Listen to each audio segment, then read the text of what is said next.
Voltamos, então, com a segunda palestra, nosso terceiro dia do Congresso Florestas Online. Eu vou pedir desculpa, pessoal, nós estamos adiantada a hora, mas não se preocupe, não. As informações hoje são de extrema qualidade e você vai ficar muito satisfeito com todas as palestras do dia de hoje. E a nossa palestra a seguir é sensacional.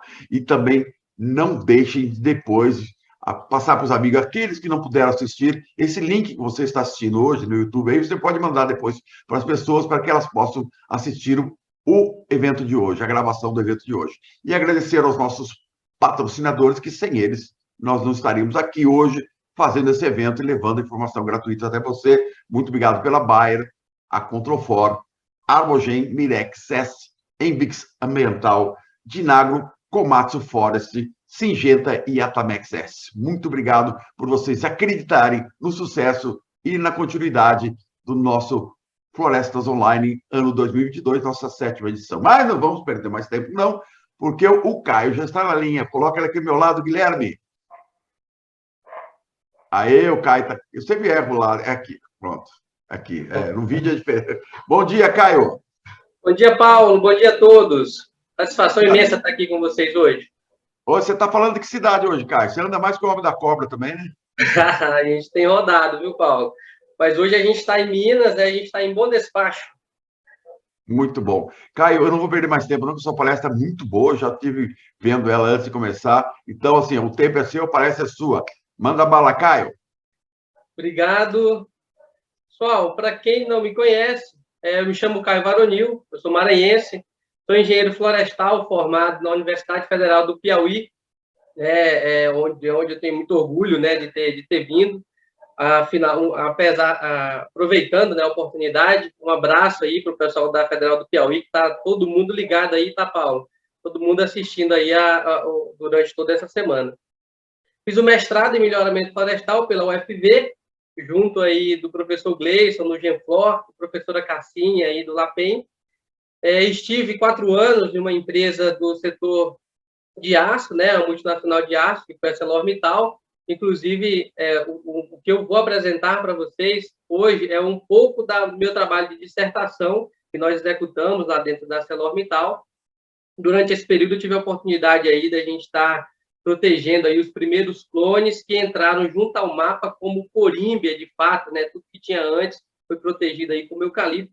Então, a gente foi até o mapa e mostramos que estava vindo coisa nova de um gênero novo. Mais ou menos uns 45 dias, né? Cheguei aqui na Arbogen, estou muito feliz de fazer parte do time, um time sensacional, como o Paulo falou, a gente tem rodado muito aí o Brasil afora, fazendo integração, conhecendo as áreas do MS, de outros estados aí, de grande relevância aí para o setor. Falando um pouco aqui da Arbogen, para quem não conhece a história, a Arbogen, ela é fruto da união aí, né, de forças de 3 grandes players do setor florestal internacional, que é a International Paper, a Forest Challenge e a Westvac, que nos anos 2000 se uniram para montar uma empresa que fornecesse material genético para o setor florestal internacional. Em 2016, a Forest Challenge já tinha virado a RUCO, e comprou as ações aí da International Paper e da Westvac, que virou depois a Westrock. Hoje nós somos 100% Rubicon, que é uma empresa lá da Nova Zelândia. Conseguimos aí de 2000 para cá nos tornar a empresa líder em melhoramento florestal no setor internacional e, por consequência, na produção de mudas florestais, que é o meio que a gente tem de fazer a transferência dessa tecnologia para as áreas florestais de todo o mundo. Nos Estados Unidos, a gente tem atuação principalmente nos Estados Unidos e aqui no Brasil. Nos Estados Unidos, nossa sede fica na Carolina do Sul, e nós temos um mercado dominado lá, o mercado de pinos. 70% de tudo que se planta de material oriundo de polinização controlada de pinos muda Arbogen. E por que disso? Porque nós fornecemos material genético que inova as áreas dos produtores, seja pequenos ou grandes produtores, do setor florestal internacional, de modo a levar material genético que vai bem nas áreas deles, né? Como que é o nosso modelo de negócio? a gente pega toda a nossa base genética, o parceiro nos procura para desenvolver algum material para a área dele, seja materiais próprios ou licenciados, e a gente testa os materiais que vão bem lá, após todos os crivos de seleção, sem estar pulando etapa, a gente recomenda para fazer o plantio em escala comercial, transferindo essa tecnologia por meio de mudas premium, né, mudas que vão expressar realmente todo o potencial daquele material para a área do produtor. Então, toda vez que a gente recomenda, é com toda a segurança de que o material vai bem naquela área. As principais características dos nossos materiais é que eles têm boa qualidade da madeira, o maior crescimento, tendo em vista que ele é testado na área do produtor, e resistir aos intempéries bióticos e abióticos local, que é o melhor dos mundos, né? Aqui no Brasil, as atividades da Arbogen se iniciaram em 2004, principalmente com o foco de biotech, né, que é do transgênico. O transgênico acabou não indo tão bem, né? A gente ainda está seguindo com todas as atividades, mas em 2013 nós resolvemos iniciar um programa de melhoramento genético clássico na Arbogen, tendo aí, já nascendo aí com mais de 50 anos de melhoramento, porque nós herdamos toda a base genética aí da International Paper e demos só continuidade no desenvolvimento desses materiais. Ainda em 2013, a gente conseguiu acesso não só à base genética da International Paper, como seus clones que já estavam em escala comercial, os clones Elite dessa empresa, que veio atualmente, né, a se chamar Silvamo. E como foi um case de sucesso, né, esses licenciamentos que nós fizemos com a International Paper, ano após ano nós estamos, né, ampliando a nossa rede de colaboradores, de parceiros, né, licenciando os materiais.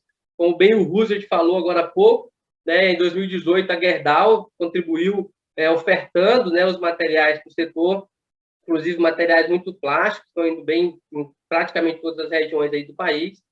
Em 2020, a Valorec também deu a contribuição, colocando seus materiais comerciais à disposição da Arbogen de todo o setor florestal. O Viveiro Esteio, nós temos 2 clones com o Viveiro Esteio também, na mesma modalidade. E este ano a gente fechou com a RIMA também novos clones em escala comercial.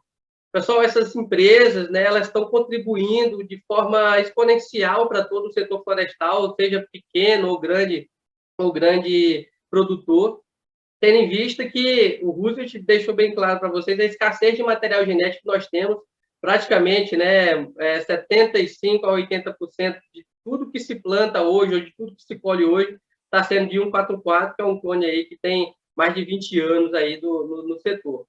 E com isso, né, implica diversos riscos, né, que os produtores estão correndo.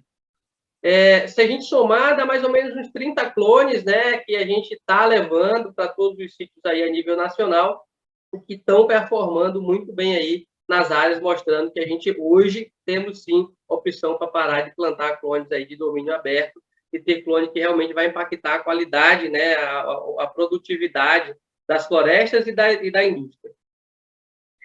Nós temos em torno de 91 grandes produtores, né, que a gente considera todo mundo que planta aí acima de 100 mil a 200 mil hectares ano.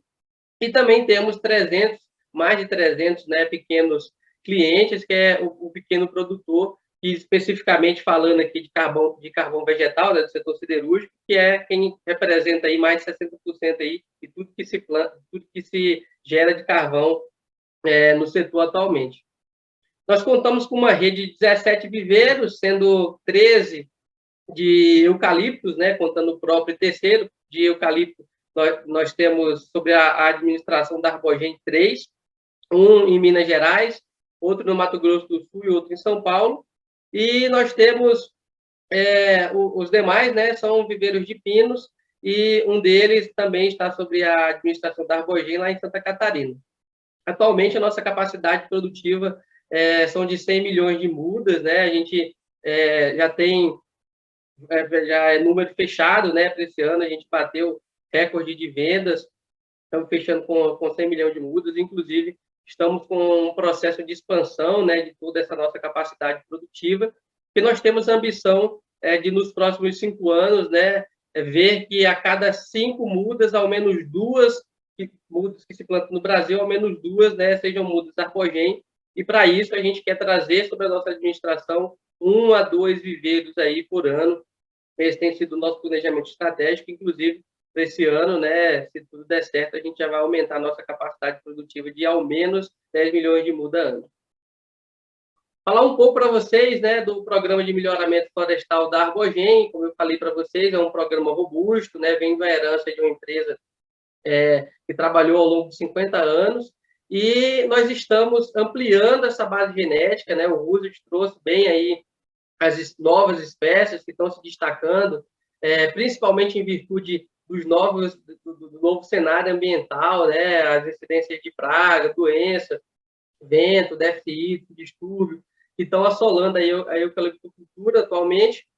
Então, a gente está realmente trabalhando já, né, com corimbe, as principais espécies, eucaliptos também de alta densidade. A gente fala sempre que o corimbe, de fato, vai mudar, né, a agricultura brasileira, mas os eucaliptos não vão ficar de lado. Certamente, aí nos próximos anos, todo mundo vai poder se deparar com eucalipto aí de 600 quilos também, e a oriunda aí dessas espécies aí de alta densidade. A Arbogen, eu acho que ela é a única empresa do cenário do setor florestal que faz programa de melhoramento, de fato, para pequeno e grande produtor. A ideia é que a gente faça todas as hibridações artificiais, ela investiu pesado em toda uma base genética, gere as populações híbridas e leve essas sementes melhoradas, essas mudas de progênio para os produtores, para, de fato, a gente conseguir criar raça local, né, clone oriundo do local aí do pequeno produtor, principalmente plantando aí nos sítios de maior dificuldade aí de silvicultural, para que a gente realmente consiga fazer uma recomendação clonal estratificada. O Rubens trouxe um número muito bacana aí, que está consolidado no setor, que se a gente planta o clone certo no lugar certo, a gente tem aí pelo menos 30% de aumento da produtividade. E se a gente desenvolve o material dentro da área, né, que se deseja sanar alguma deficiência que o sítio tenha, a gente potencializa todo esse ganho. Então, no geral, esses materiais genéticos visam, né, aumentar a produtividade do setor florestal no produto final do parceiro. Se ele produz celulose, tonelada de celulose, se produz só o carvão para o mercado, tonelada de carvão, se é uma empresa verticalizada, produz gusa ou ligas, né, produção de gusa e ligas por hectare ano, reduzindo aí também os consumos específicos nas indústrias. Consequentemente, se a gente consegue atingir esse objetivo, são materiais genéticos de melhor qualidade da madeira, maior crescimento, e que resistem aos intempéries bióticos e abióticos dos locais aí, dos sítios aí dos produtores. A Arbogen tem uma rede experimental gigantesca, né? Nós estamos aí em 16 estados e, ano a ano, a gente está aumentando, né? Buscando novas áreas. Nos próximos anos, com certeza, a gente vai estar em quase todos os estados aí do país. Nos locais aí de maior expressão, né, potencial do setor florestal, Mato Grosso do Sul, Minas Gerais, a gente tem todos os sítios muito bem mapeados. Contamos com um portfólio de mais de 1.500 materiais genéticos que a gente está testando em todas essas áreas, áreas de seca, áreas de frio, todas as possibilidades, os diferentes sítios, né, que a gente tem no Brasil, a gente está atuando, levando material genético de ponta. Trago para vocês, né, o AGB 292, né, um dos clones mais recentes que a gente tem desenvolvido, um material aí que já, aos 5 anos, revelou uma densidade de 583 e que está crescendo muito bem, principalmente na região do MS lá, de seca, com solo mais arenoso. Com certeza vai estar potencializando essas áreas aí de déficit hídrico aí em todo o país. Nós temos atualmente 22 clones que já estão em escala comercial no nosso portfólio, né? Seja pré-comercial, comercial, e mais uns 10 clones aí em fase de validação. Aqui a gente trouxe os principais aqui, que são os nossos AGBs, são os primeiros clones realmente que a Arbogen está desenvolvendo. Como o foco aqui, né, falar um pouco sobre carvão, pelo menos 17 aí desses 22 tem alta produtividade em carvão vegetal, mostrando que a gente tem alternativas, né, para além de 144, de outros clones aí que a gente tem plantado nos últimos anos, que possam impactar o pequeno e o grande produtor para a produção de carvão. Tem um exemplo deles, né, todos aí com a densidade, muitos, né, com a densidade aí acima de 550 e, portanto, aí com a produção de biomassa aí acima de 150 toneladas aí por hectare de matéria seca. Se tiver mais alguma dúvida, algum interesse, temos aí nosso site, né, todas as informações no nosso site, nossas redes sociais, né, ficamos à disposição para falar um pouco mais aí da Arbogen, quem despertou interesse em estar levando os nossos materiais aí para as suas áreas. Falando agora sobre o nosso tema, né, pessoal, que é indicadores estratégicos do melhoramento florestal para a produção de carvão vegetal siderúrgico. Esse aqui é um resumo da minha dissertação, que eu fiz lá na UFV, sob a orientação do professor Gleison, né, e com a orientação da professora Cassinha.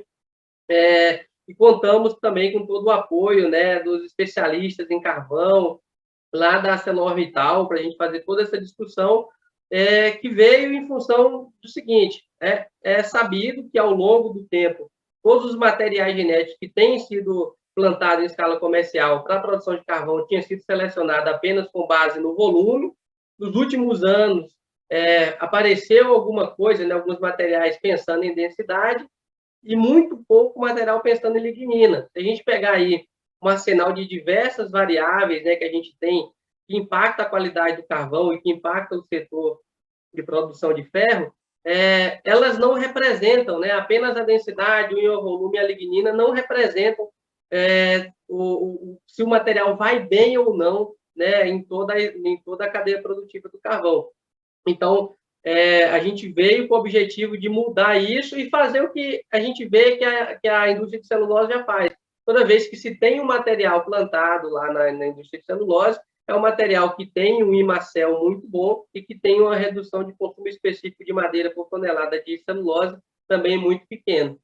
E aí, a ideia aqui é a gente implantar, né, desenvolver essas expressões que nós conseguimos, mostrar como elas são calculadas, mostrar um pouco do desafio de implantar, né, esses indicadores estratégicos na rotina das empresas, dos produtores de carvão, e alguns caminhos aí que a gente já identificou para conseguir viabilizar tudo isso. Então, aqui é a primeira pergunta para vocês, né? O que a madeira realmente impacta na qualidade do carvão? Será que ela impacta na produtividade dos fornos, no rendimento gravimétrico, no ciclo de carbonização, no de resfriamento, na qualidade do carvão, no planejamento florestal e na produção, que é muito importante também, na manutenção e depreciação dos fornos, no custo final do carvão. A gente dá um grito aqui de sim, né? A gente sabe que a madeira impacta em tudo isso e, além disso, também em vários outros KPIs, né, do processo de produção de carvão. Mas a gente tem que entender como que ela faz isso, né? E a gente já sabe que é por meio realmente da qualidade da madeira. E quando a gente pega a definição do que é qualidade da madeira, vem uma coisa muito importante, né? Uma reflexão muito importante. Então, a gente sabe que a qualidade da madeira é a combinação das características físicas, químicas e anatômicas de uma árvore que vai permitir você determinar qual que é a utilização, né, qual que é o uso final dessa madeira. Ou seja, quando a gente planta uma floresta, a gente já tem que saber o que a gente quer produzir, a gente já tem que saber qual caminho a gente quer percorrer. E a partir do momento que a gente persiste em plantar materiais genéticos, como o 144, que não tem uma qualidade da madeira adequada para o processo de produção de carvão vegetal, a gente aparentemente não está sabendo o que a gente quer produzir, porque hoje nós temos alternativas, né? Eu acabei de falar para vocês, a Arbogen tem uma grande portfólio, né, de materiais que podem contribuir para serem substituídos, né? Então, esses materiais que a gente planta sem olhar a qualidade da madeira, a gente não consegue depois chegar lá no final do processo, na produção de ferro-gusa, e querer um carvão aí de qualidade. Mas sim, determinar o que eu quero fazer para poder plantar os materiais genéticos que vão me dar uma madeira que reúne suas características para o uso final. Trouxe para vocês aqui, talvez em primeira mão, um novo jeito de ver a cadeia produtiva do carvão vegetal siderúrgico. Geralmente, a gente vê a cadeia aqui apresentada a partir do plantio e preparo de solo, até chegar aqui na produção do gusa, mas em função disso que eu acabei de falar para vocês, a gente tem que considerar mais 12 anos desse processo, né? O processo não dura 8 anos, ele dura 20, porque toda vez que eu quiser produzir gusa, no meu sítio, eu tenho que fazer melhoramento genético, que no mínimo leva 12 anos para que eu consiga trabalhar um material adequado para o meu sítio, para estar realmente aumentando a minha produtividade aqui na produção de carvão e aqui na produção de gusa, bem como aqui na floresta, com materiais aí que venham a ser promissores, né, produtivos do ponto de vista florestal também. Então, é um slide, né, que eu espero que todos comecem a compartilhar quando a gente começar a falar aí de cadeia produtiva aí do carvão vegetal. O Roosevelt também, né, reforçou que, para fins de sustentabilidade do negócio, o programa de melhoramento genético ele é estratégico. E por que ele é estratégico? Porque ele não é uma caixinha de sapato, né? O programa de melhoramento genético ele tende a fazer a ligação da floresta ao processo industrial por meio da qualidade do produto, né? Seja da madeira, seja do carvão, seja do gusa. E não só isso, né? Ele é ele acaba trabalhando também com custo, com mercado, produtividade, qualidade, faz um link em tudo. Então, ele performa ao longo de toda a cadeia produtiva, impacta a silvicultura, a colheita, a produção de carvão, a produção de gusa, o transporte. Então, tudo isso, né, a gente não vê só qualidade, vê custo também. Em função disso, a gente tem, independente do que é matéria-prima ou de que é produto em cada fase do processo, a gente estabelece diretrizes, metas e estratégias para compor um programa de melhoramento genético. E o programa de melhoramento genético para a produção de carvão, ele é o único em que um foco industrial é dividido em duas partes, o foco industrial carvão vegetal e o foco industrial ferro-gusa. E nós temos também ainda, né, o foco comercial, que ele é mandatório para o foco industrial, e o foco industrial, que é mandatório para o foco florestal, que está na base para atender os demais focos. Nós tivemos a oportunidade de fazer um levantamento de todas as diretrizes, né, mais estratégias para cada foco, e a gente percebeu que a gente teria que atuar no mínimo em 25 variáveis para que a gente pudesse identificar realmente o material genético que impactasse todos os focos aqui de um programa de melhoramento para a produção de carvão vegetal siderúrgico. E não apenas 3, que é o que a gente vê, né, o que vem acontecendo aí, muita gente falando só em densidade, só em lignina e ímã. Trabalhar com 25 variáveis no programa de melhoramento é uma coisa bem complicada, né, principalmente que nós temos variáveis aí poligênicas, né, são controladas por diversos genes. Então, a gente decidiu criar indicadores estratégicos que a gente pudesse associar as principais variáveis para que a gente refletisse realmente o potencial para cada foco. Daí surgiu esses indicadores que eu estou trazendo aqui para vocês, né? O IMA massa seca, o IMA carvão e o IMA ferro-gusa, que estão vindo, né, para a gente poder expressar o potencial florestal de um clone e os consumos específicos de madeira por tonelada de carvão e de carvão por tonelada de ferro-gusa, que vieram aí para expressar o potencial industrial desses mesmos materiais genéticos. Aprofundando um pouco, né, sobre esses indicadores aí, pensando em avaliar a floresta, né, que produz carvão, o primeiro que eu trouxe para vocês é o IMA ferro-gusa, o IMA massa seca, que ele veio aí associando o material que cresce bem, ou seja, tem um bom IMA volume. Se ele tem um bom IMA volume é porque ele é tolerante, né, aos intempéries bióticos e abióticos aí negativos dos sítios de vocês. E a gente associa com a densidade básica, né, que é uma densidade que utiliza a massa seca para ser calculado, né? A gente tira tudo que é de água, ou seja, a gente consegue ter toneladas de madeira seca por hectare ano, toneladas do que vira carvão por hectare ano, esse aí sendo o índice mais básico, né? Se as empresas não desejarem utilizar os índices da frente, né, por alguma limitação aí tecnológica, seria no mínimo o índice aí que deveria ser utilizado para estar avaliando aí as florestas aí que vão produzir carvão. Utilizando o IMA massa seca e fazendo a associação dele com rendimento gravimétrico em carvão e com teor de finos, né, desse material, e esse finos é o finos, se a empresa for verticalizada, é o finos entregue na usina, a gente consegue chegar no quanto que a gente tem de tonelada de carvão seco por hectare ano. Seguindo mais adiante, se a gente associar o IMA carvão com o teor de carbono fixo, que se a empresa for verticalizada, né, a usina determina que ele tem, a gente consegue encontrar quantas toneladas de carbono fixo, né, e aí já pensando no quanto esse material vai estar impactando o processo de produção de gusa, então, quantas toneladas de carbono fixo por hectare ano ele teria. Parar na tonelada de carbono fixo poderia ser estratégico, mas para o diretor das usinas isso não estaria muito claro. Então, a ideia é a gente começar a ir além, e aí talvez a gente montou aqui o índice mais inovador, né, de todos esses que eu já apresentei para vocês aqui, que avaliariam o potencial florestal desses clones, que seria o IMA ferro-gusa, que a gente associa o IMA carbono fixo com o consumo de carbono fixo por tonelada de gusa, que as siderúrgicas controlam isso muito bem, é um KPI de controle de processo, para que a gente tivesse aí quantas toneladas de gusa a gente conseguiria converter por hectare ano daquela floresta.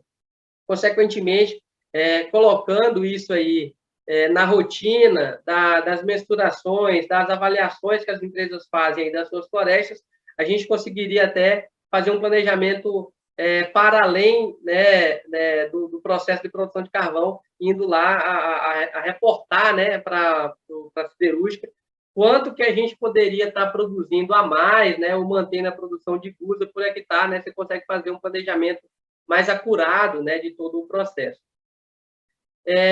Um ponto, né, que cabe destacar, que esse consumo específico de carbono fixo por tonelada de gusa, ele oscila, né, em função de várias variáveis de processos e ambientais também, desculpa, e também qualidade de carvão. Então, é um número médio, né, e cada empresa que vai utilizar tem que pegar o seu, que ele representa também, né, a qualidade dos fornos, a qualidade de outros materiais que a gente utiliza aí para produzir, coloca tudo aí lá no alto forno, né, para produzir o ferro-gusa.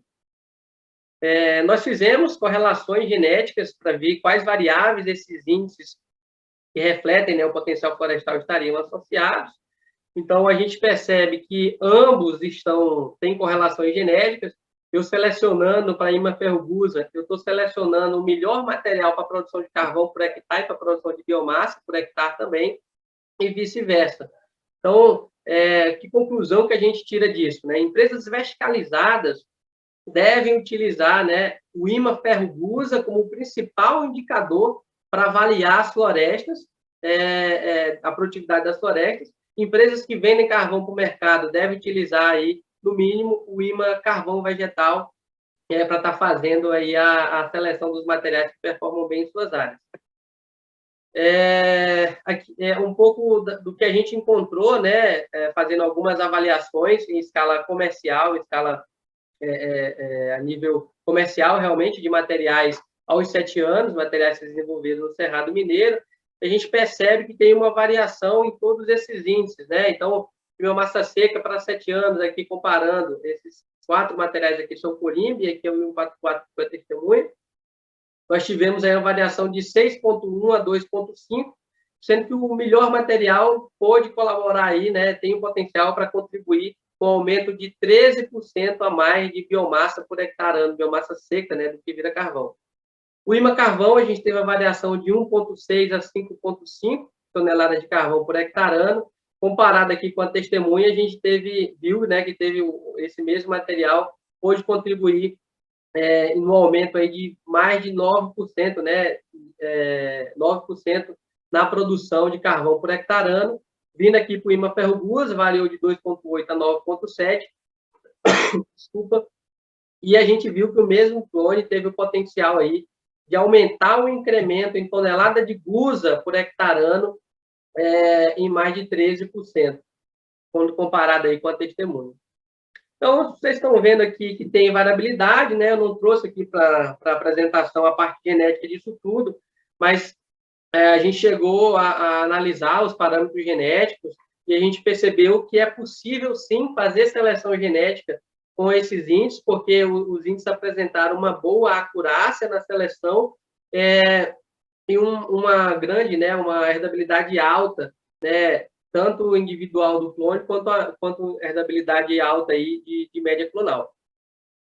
Aqui foi um exercício que a gente fez para materiais aí de 4 anos, também no Cerrado Mineiro, onde a gente avaliou aqui ao menos 10 clones, né? Esse aqui era um eucalipto aqui de uma densidade maior do que o I144, para poder fazer essa seleção, e a gente viu que o melhor clone, aos 4 anos, também demonstrou o potencial de aumentar aí mais de 15% na produção de massa seca, o mesmo aí, mais de 8%, né, quase 9% na produção de carvão por hectare ano. A produção de carbono fixo, quase 12%, ele pôde contribuir. E na produção de ferro gusa, mais de 10%, né, de toneladas de gusa por hectare ano, se a gente encontrar o mesmo material. O exercício foi para mostrar que, realmente, quando você seleciona para IMA ferro gusa, você está realmente selecionando para todas, né, as etapas anteriores aí do processo de produção. É um ponto que vai performar bem do ponto de vista florestal, pessoal. Pensando agora nos indicadores do ponto de vista industrial, a gente pega aqui primeiro o industrial carvão vegetal e a gente, associando a densidade básica da madeira e o rendimento gravimétrico em carvão vegetal granular, a gente consegue encontrar quantos metros cúbicos de madeira é suficiente para se produzir 1 tonelada aí de carvão vegetal.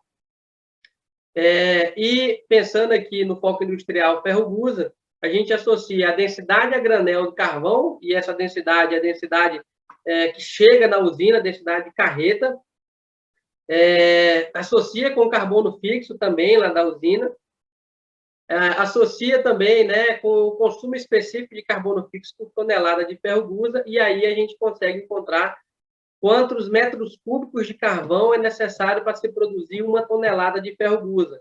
Consequentemente, a gente consegue aí ver se o material performa-se bem ou não no alto forno.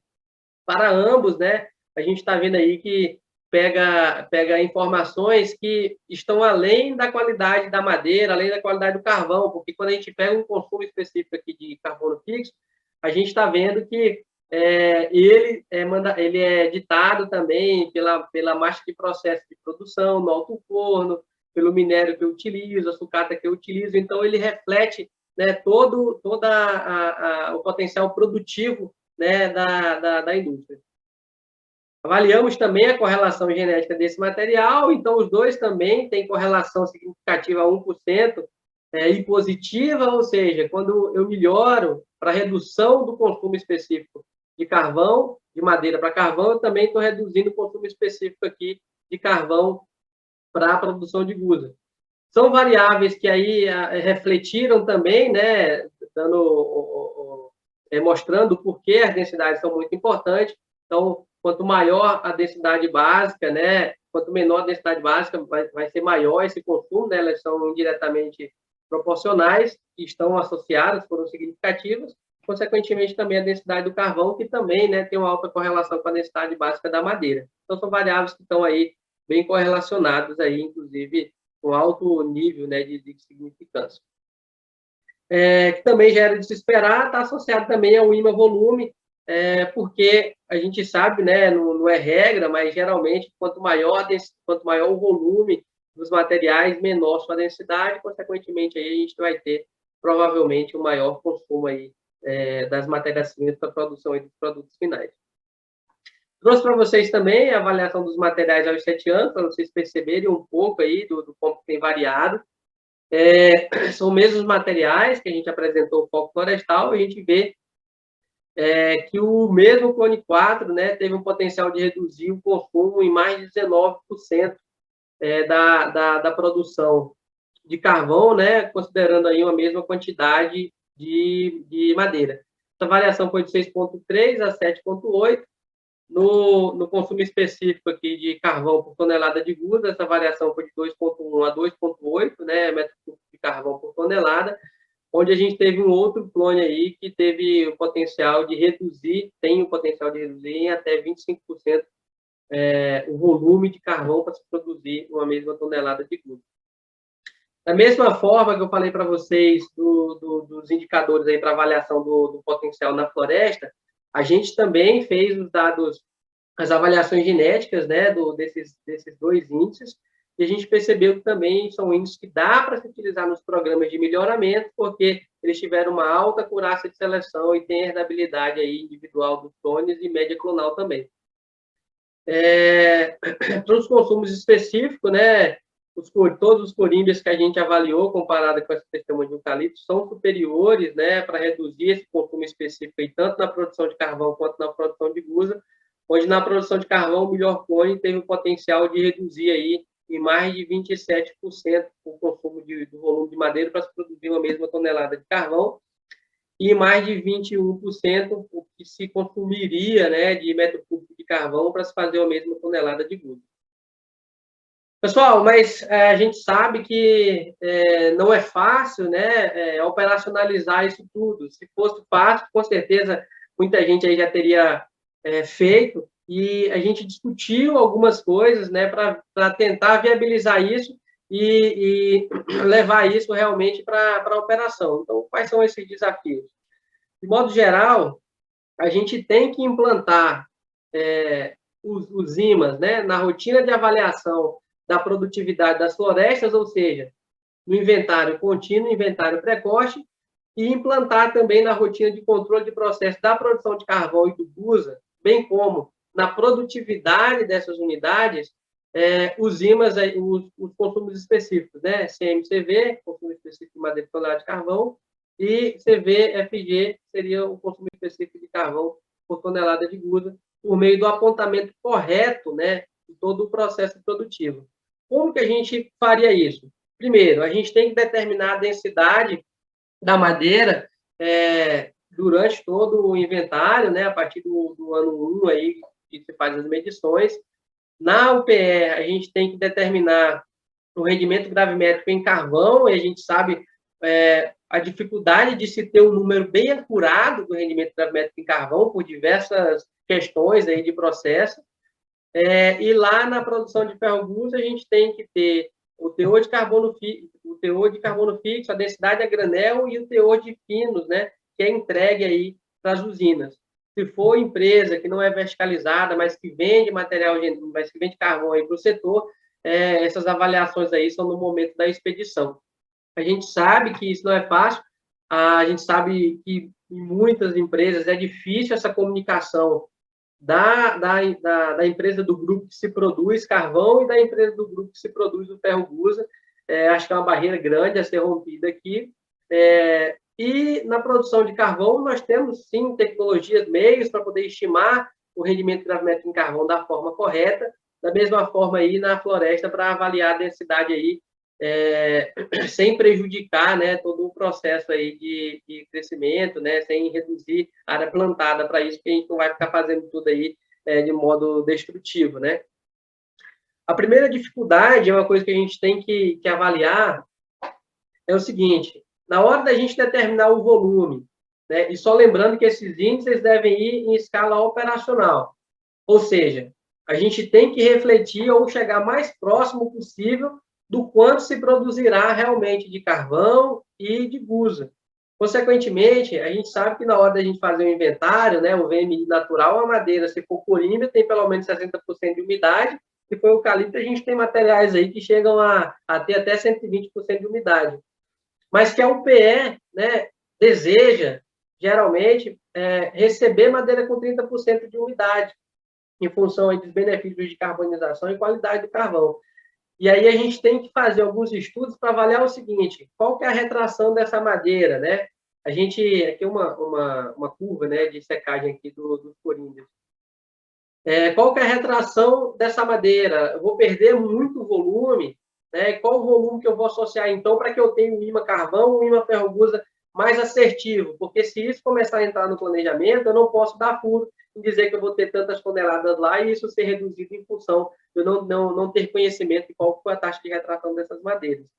Então, a gente tem que dizer se realmente vai ter essa interferência e qual que vai ser, né? Nós já temos algumas pesquisas em andamento, a professora Cassinha, né, lá do LAPEN, já está trabalhando com isso para poder avaliar.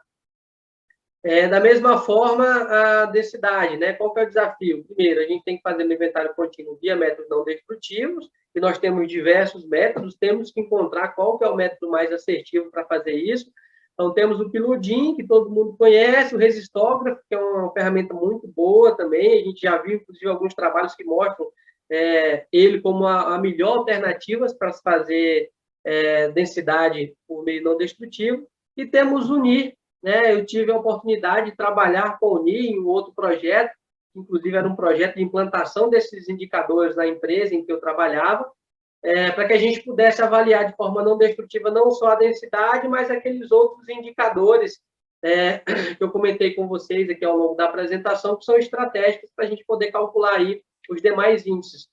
Então, a gente viu, né, nessa oportunidade que o NIR tem todo esse potencial, se feito da forma correta, né, com a grande amostragem, um modelo robusto, considerando idade, sítios, né, para que a gente possa fazer realmente cluster de avaliação desses materiais. Então, está aí uma super dica aí para quem quiser trabalhar com isso. E no inventário precoce é realmente fazer um método destrutivo. A madeira já está com 7 anos, a gente já consegue fazer isso sem impactar o que vai ficar ou não aí de madeira para ser consumido. Então, a melhor forma é realmente fazer o número real aí, colocar, né, até mesmo validar o que está se dizendo que teria aí ao longo do inventário contínuo. O rendimento gravimétrico também deve ser feito a nível de cluster, né, um valor médio, e a gente sabe que isso varia por forno, né, nenhum forno gera um carvão igual ao outro, então deve variar por forno, consequentemente por material genético, idade, o sítio, época do ano, que a gente sabe o quanto as UPS sofrem aí nas épocas de chuva, e isso interfere na qualidade do carvão, consequentemente vai interferir no rendimento gravimétrico. E esse número deve ser atualizado ao longo das carbonizações, e a gente precisa determinar qual que é a melhor metodologia, porque a ideia aqui é fazer um fluxo de massa fechado.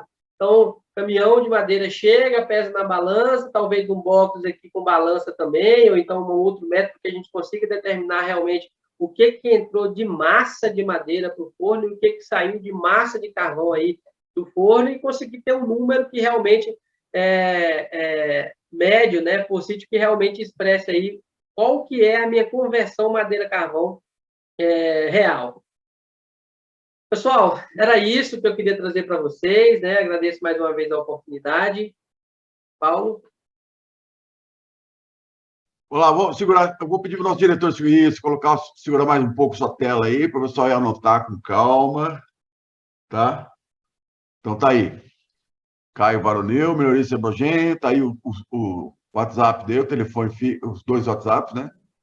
Tá aí o caio@arbogem.com. Então vamos lá, coloca nós dois. Caio, pode parar sua apresentação aí, para dar stop share aí. Beleza, ficam nós dois conversando aqui. O pessoal já está aqui comentando. Vamos lá. Começo aqui com a... Deixa eu voltar aqui um pouquinho mais. Opa! Marcelo de Almeida Reis. Caio, sucesso na nova empreitada. Tem um tal de Eli de Almada. Conhece essa pessoa ou não? Rapaz, especial, minha mãe. Bom dia, Eli de Almada de Caxias, Maranhão. Parabéns, meu filho, mestre em melhoramento. Mamãe acompanhando. Excelente. Carlos Lima, bom dia, pessoal. Bons trabalhos. Patos, na Paraíba. Vamos ver o que mais aqui. Ricardo Tripper Peixoto. Caio, vocês têm trabalho visando produção de biocarvão, biochar, ou parcerias em andamento sobre a aplicação de biochar para melhoria de qualidade de solo, entre outras finalidades? Então, a gente teve realmente alguma coisa lá na empresa que eu trabalhava, né? Eu acho que o biochar tem um grande potencial, mas que todo mundo está descobrindo um pouco, né? Eu acho que ainda não está realmente chave virada sobre o biochar, mas com certeza aí nos próximos anos a gente vai ter bons resultados. O Ricardo Tripper está lá falando da Embrapa Solo, lá em Embrapa Floresta, em Colombo, no Paraná. E o Carlos Lima, nosso amigo, que é sul-mato-grossense, mas está lá Na Paraíba, como a Arbogen tem tratado o melhoramento de eucaliptos e corímbia direcionados para o semiárido nordestino, na Caatinga, tanto para madeira geral como carvão vegetal, churrasco e siderúrgico. Tem algum trabalho nesse sentido, Caio? Uma excelente pergunta, sim, a gente tem sim, né, principalmente ali na região de Alagoas, é uma região que tem se mostrado muito interessante, né, para uma alta produtividade das florestas. Nós temos, sim, vários clones sendo testados na região, inclusive estamos discutindo parcerias, né, com os principais pesquisadores aí a nível de Nordeste, de um modo geral, né, pegando o Maranhão, e Nordeste, aí, de modo geral, né, para a gente montar uma base realmente que consiga avaliar todo o potencial aí do semiárido, né, para a produção de eucalipto. E são estudos que a gente sabe que não tem, né, Paulo? Não existem ainda, né? Com certeza, tendência que como as áreas florestais, né, a gente vai ter um momento que não tem como mais expandir, onde já são os grandes polos, logo a gente vai estar expandindo lá na região do semiárido também. Vamos lá, Cláudia Estrela Pietro Mulatieri. Buen dia desde Riviera, Uruguai. Saludos a todos. Walter Fernandes. Oi, Caio. Bom dia. Parabéns pelo excelente trabalho que você desenvolve. O que você pode dizer-me sobre o cruzamento de Toleriana com Citriodora? Grato. Muito boa pergunta, né? O Ruth comentou um pouco do potencial dos corímbias. Eu tive a oportunidade de ficar à frente de um programa de melhoramento para corímbia ao longo de 4 anos. E o que eu te digo, né? É o pior cruzamento que se pode ter, né? Atualmente, pelo que a gente descobriu, é o Toreliana com o Citriodora. Já é uma coisa muito boa, né? E já martelo batido, né? Com relação à produção de carvão vegetal. Então, é um material que, como todos os corímbias, né, não tem incidência de pragas e doenças, é um material que tem uma qualidade da madeira muito boa, principalmente pensando aí em carvão vegetal. Para a produção de celulose, a gente sabe que ele tem um fino maior, mas eu te diria que nos próximos anos a gente vai ver outros cruzamentos aí, considerando novas espécies que a gente está vendo de muito potencial, que é o Corímbia rewiai, é o Corímbia maculata, é o Corímbia variegata, que é uma subespécie do Citriodora, que são materiais que aí a gente já vê uma redução de quino, né, dentro da madeira, a gente já vê que não apresenta, muitos deles, né, não apresentam esse grande desafio dos corímbias, que é a bifurcação, que é a questão nutricional, que o Rudolf também trouxe aqui para a gente aqui hoje, e que com certeza vão estar mostrando ainda mais o potencial que o corímbia tem para o setor de um modo geral. Afinal de contas, né, quando a gente compara melhoramento corímbia e eucalipto, né, corímbia está aí o eucalipto está com mais de 60 anos de melhoramento, corímbia está com 15, 20 anos, então a gente vai ver muita coisa boa pela frente. Vamos lá, o Martins Sánchez Acosta, meu amigo, está falando de Misiones, Argentina. Parabéns pela apresentação. Pensando o possível envio de carvão desde a Argentina pela hidrovia, como é a atitude do eucalipto grandes puro e seus híbridos com camaldulenses e terticones para ferro-gusa. Paulo, a transmissão falhou um pouco, você poderia repetir? Vamos lá. Perguntando aqui para você, o Martins Santos. Ele está pensando em mandar um material lá de carvão lá da Argentina. Então ele pergunta, como é a atitude do eucalipto grandes puro e seus híbridos com camaldulenses e terticones para ferro-gusa? É possível? Como é que está o desenvolvimento dele? Como é que ele vai, a performance? Entendi. Grandes como essas duas espécies eu não vi ainda, né? A gente começou, não a nível de se fazer avaliações, né? O que a gente sabe? Camaldulensis é uma espécie que tolera bem a seca, então, se vocês perceberem naquele slide que o Rudolf trouxe dos materiais que tem tolerância, quase todos têm sangue de camaldulensis, pelita, é resistente à doença, tem alta densidade, então, um material que tem é mais estratégico para a produção de carvão, e o grandes cresce bem. Nós temos histórico aí, acho que lá em Roraima, de possíveis híbridos, né, de pelita com grandes, que estão demonstrando grande produtividade florestal, mas que as análises de qualidade ainda estão por vir. Mas essas espécies também são muito bem associadas ao urofila, né?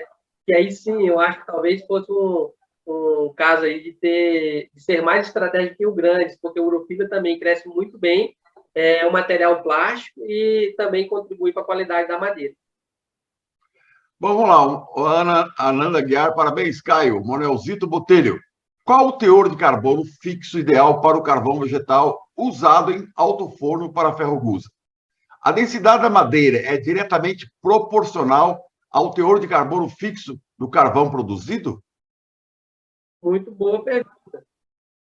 O teor de carbono fixo adequado para as usinas é quanto mais melhor. Só que a gente sabe que o teor de carbono fixo ele é ditado pelo processo de carbonização.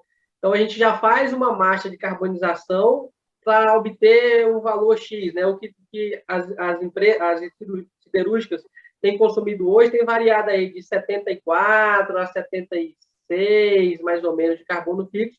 Por quê? Porque é essa quantidade de carbono fixo, dentro dessa marcha de carbonização que eu comentei, que vai me dar outras variáveis para que o carvão seja um carvão de qualidade, né? Que é resistência mecânica, carbono fixo, densidade a granel do carvão. E quanto mais eu aumento esse carbono fixo, que seria ótimo para o alto forno, eu perco em qualidade de carvão. Então, é inversamente proporcional. Então, eu reduzo a resistência mecânica, a coluna de carvão não vai aguentar, né, todo o peso que é colocado em cima para produzir o gusa. Consequentemente, é um carvão, né, que vai dar trabalho lá para a usina.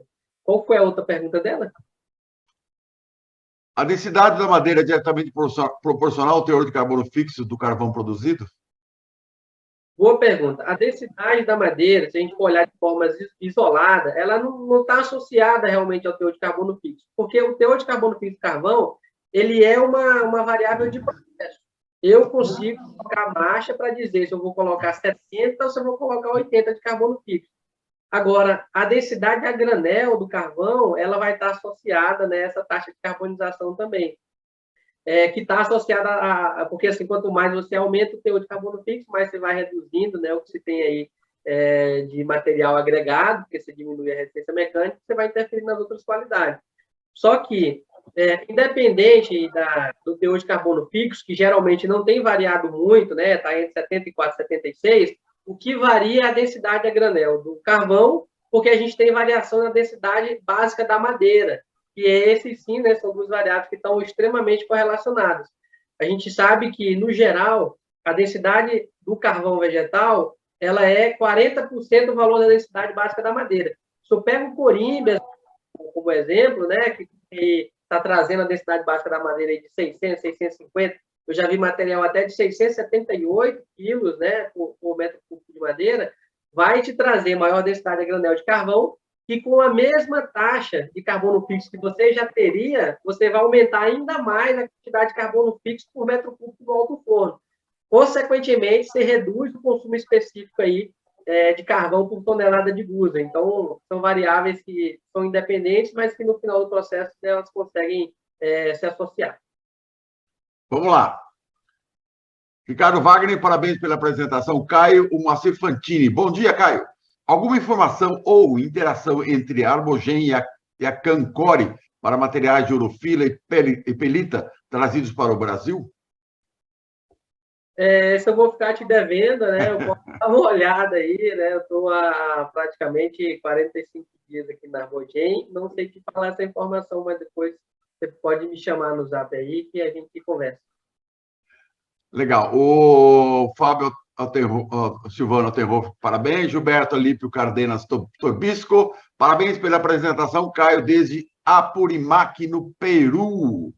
Ana Márcia Carvalho, parabéns, Caio. Ótima preleção. José Ceni, excelente apresentação, Caio. Parabéns. Ricardo Júnior, parabéns. Augusto Massaro, nosso amigo, parceirão ainda da Bogei. Bom dia, parabéns, excelente apresentação. Ana Márcia Carvalho, grande amigo, Martim. Um saludo para você, tá mandando um recado para o meu amigo Martim, lá na Argentina. Bom, e para encerrar, que nós estamos já adiantados a hora hoje, Caio, as suas considerações finais, meu amigo. Beleza, Paulo. Primeiro, agradecer mais uma vez a você pelo convite, né? A Arbogen também por ter me proporcionado estar participando aqui desse evento, né? Que é o maior do Brasil online, mas a gente vê que ele está rompendo fronteiras, né? Talvez é o maior do mundo. A gente tem gente aí de todos os cantos. mandar um beijo, um abraço para minha família, minha mãe que está assistindo, com certeza meu pai está do lado dela, minha esposa, meu filho. E também, né, pessoal, para os colegas aí do Piauí, um forte abraço, né, da UFV também, a satisfação poder ter estado lá, né, com esse pessoal, que com certeza podem contribuir bastante para o setor. Sobre o assunto, eu acho que não tem como voltar atrás, né? A gente está num nível tecnológico muito alto do setor de produção de carvão, para que a gente não avance, né, na seleção dos materiais genéticos para além de densidade, para além de ímã.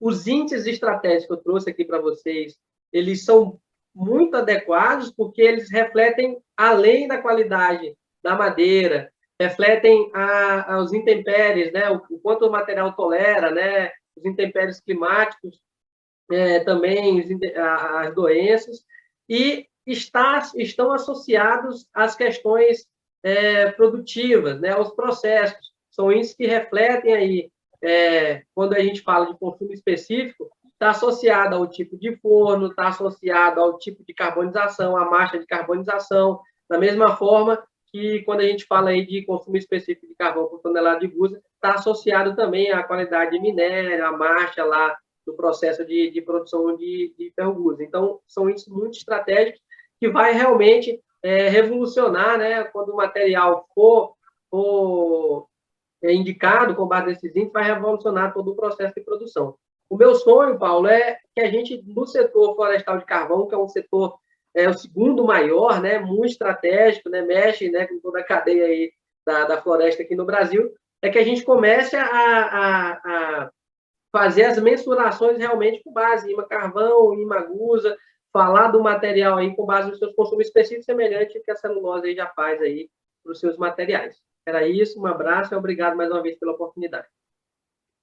Obrigado, Caio. Aí, ó, a Céfora, da Universidade Federal do Piauí, parabéns, Caio, acompanhando Florestas Online. A Elia Almada, sua mãe, já fala assim, sim, toda a família, está assistindo lá, excelente apresentação. Paulo Varonil, é isso aí, filho, eu sou o pai. Seu pai também está comentando, legal, muito legal. E aí tem uma pergunta do Caio aqui, bom, do Carlos Lima. Já estamos adiantado a hora, você entra aqui no chat e continua conversando com o pessoal. Muito obrigado, Caio, e vamos pedir para o nosso diretor rodar a vinheta do nosso próximo palestrante, que ele já está na linha. Roda,